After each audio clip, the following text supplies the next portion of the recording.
Ok, combien ça prend de temps pour rénover un studio? Un studio, 3 à 6 mois. Combien de temps ça prend pour rénover mon studio?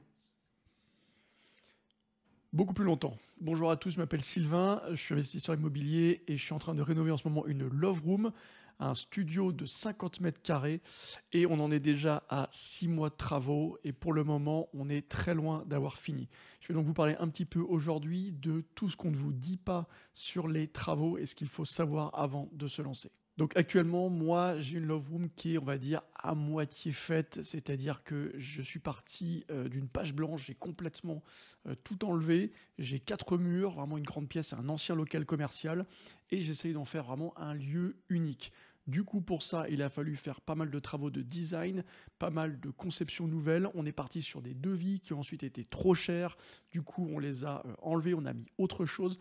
Bref, ça a pris beaucoup de retard. Derrière, avec ça, on s'est retrouvé avec l'été. Et forcément, l'été, quand on te dit oui, oui, oui, les ouvriers vont venir, il n'y a pas de problème. Bon, les ouvriers, évidemment, ils sont en vacances, ils viennent pas. Donc là, maintenant, on est en septembre, ça continue, mais ça continue à vitesse. Voilà, faut être patient. Sachant que derrière, comme je vous dis, j'essaie de faire un truc exceptionnel, donc il va falloir créer des meubles sur mesure, il va falloir faire des choses assez exceptionnelles, et on n'est pas du tout au bout du concept. Du coup, évidemment, vous allez me dire, bah, tu sais que tous les travaux prennent du retard. Oui, je sais que tous les travaux prennent du retard, et évidemment, ça, je l'avais un petit peu intégré. Dans ma tête, je me disais qu'il y aurait forcément 1 ou 2 mois de retard. Sauf que là, on en est à 6 mois, qui commencent les peintures, qu'il n'y a pas encore de carrelage de posé, et que derrière, il va y avoir, comme je vous dis, des parois vitrées à mettre, il va y avoir tout le mobilier à installer, la déco, les finitions, des meubles à créer, plus derrière, comme vous vous en doutez, mais ça, c'est pas des travaux, mais pour la mise en location, il va y avoir, il va y avoir des photos à faire, il va y avoir des annonces à créer, il va y avoir tous les petits trucs qui vont faire que ça va prendre encore plus de temps. Donc quel est le premier gros problème que j'ai eu? Alors le premier gros problème forcément c'est que moi je voulais un truc hyper classe, hyper épuré. Et du coup j'ai demandé quoi? J'ai demandé du chauffage au sol. Donc on me vire tous ces radiateurs et on soulève la dalle, on la rehausse parce que de toute façon il fallait pour les DPE que j'isole le sol. Du coup on en profite, on fait du chauffage au sol. Et comme j'ai un jacuzzi, forcément, hop, on met une chaudière à gaz, comme ça, on n'a pas de problème de ballon. Sauf que tout ça, il fallait installer la chaudière, installer l'arrivée de gaz, le chauffage au sol sous la salle de bain, pas facile en termes techniques. Et du coup, le devis a fait x2.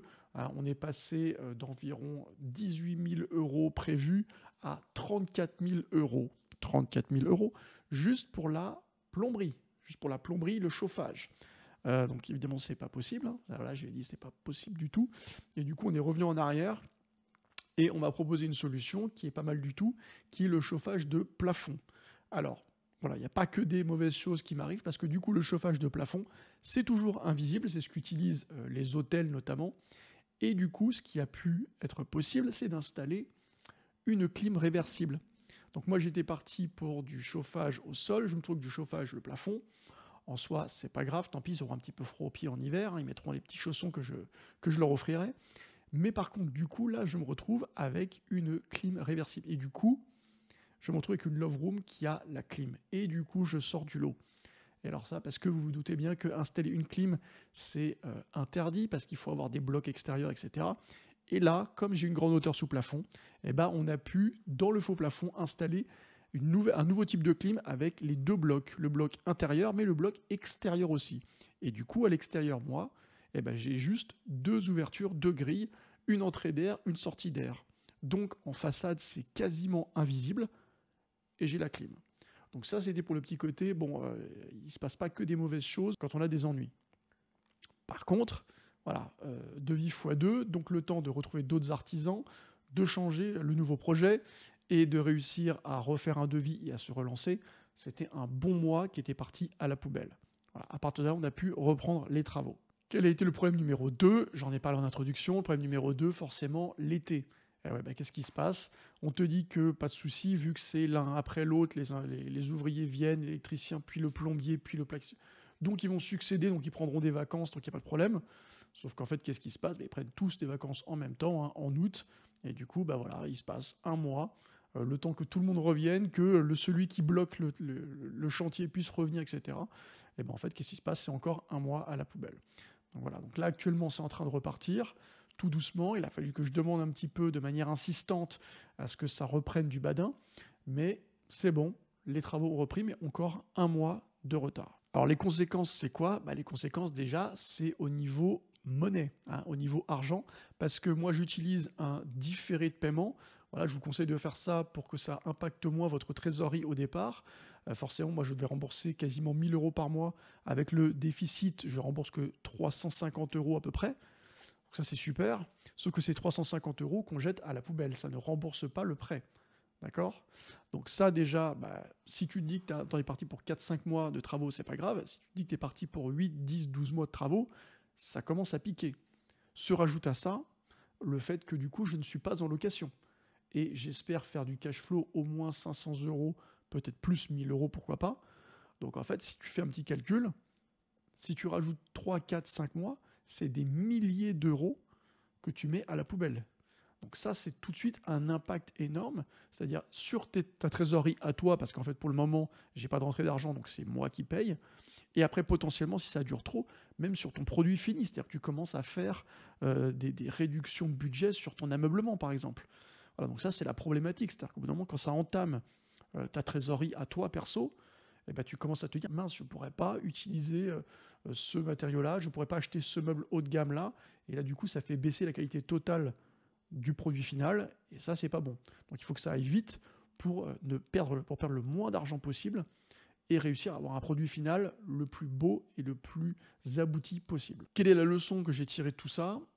Deux choses. La première, il faut mettre une marge supplémentaire de travaux dans tes prévisions et, dès le départ, demander un calendrier de travaux à ton conducteur de travaux. Un véritable calendrier pour savoir exactement où tu en es. Parce que sinon, tu n'as aucune idée si tu es en retard de une semaine ou de un mois, en fait. Tu te dis que les travaux vont durer 4 mois, mais tu ne sais pas qu'est-ce qui est censé prendre la moitié du temps et qu'est-ce qui est censé prendre 1 ou 2 semaines. Donc il faut un calendrier de travaux, ça c'est vraiment le truc que je referai la prochaine fois, c'est demander ça pour savoir exactement où j'en suis et savoir quand est-ce que je dois booster un peu tout le monde pour ne pas perdre trop de temps. La deuxième chose, comme je vous l'ai dit, c'est au niveau argent, c'est prévoir plus au niveau du prêt pour l'excédent de travaux. Parce que comme je vous dis, avec les devis qui ont explosé, là on a trouvé une solution, mais si on n'avait pas trouvé de solution, il fallait soit que j'abandonne mon projet de Love Room super épuré, haut de gamme, etc., et retrouver sur un truc plus bas de gamme, soit sortir tout de ma trésorerie perso. Et ça, personnellement, j'aurais pas pu le faire.